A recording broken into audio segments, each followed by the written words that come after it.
We are here at AMC Springfield 11 IMAX. We are looking into how movie theaters are running and movie theater policies. We are here with crew supervisor Sydney Rupert to ask questions about her job and the age requirements for rated R movies.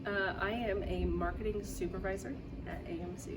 I'm in charge of the marketing materials. That's going to be posters, fun stuff like that. I run some of the promotional stuff with the crew.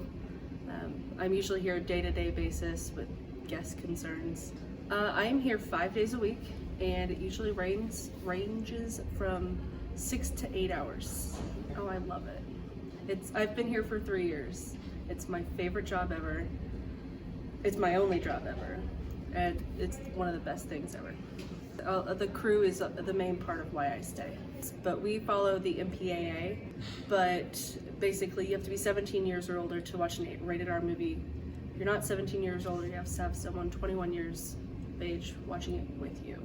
If you guys are sneaking into movies without proper identification, we know, and we'll usually kick you out. We are now here with crew member Christian Doneski. He has been with the crew for almost a year now, and he opens up about rated R movies as well. So a lot of times when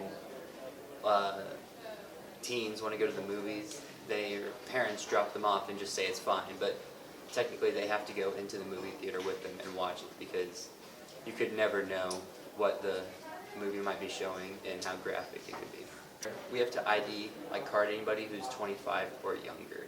So if you look 25 or younger, then I have to card you.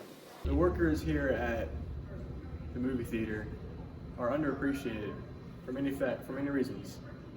You don't know that you leave popcorn and soda drinks and all this stuff left in the movie theaters. It's their job to clean it up, and it's just a mess. Trust me, I know. I worked at a buffet, and it sucks cleaning after people. Please, pick up trash and everything else. I think that the service is actually really good considering how cheap the tickets are. I expect to be seated and shown exactly what direction I need to be in. I think that the quality could be improved if they had more people working there, because sometimes whenever it's busy, there's not as many people giving you your tickets and showing you where you need to go, so you can get lost easy. Next time you go to the theater, please respect the establishment. This has been Mike Lyons with KHS, signing off.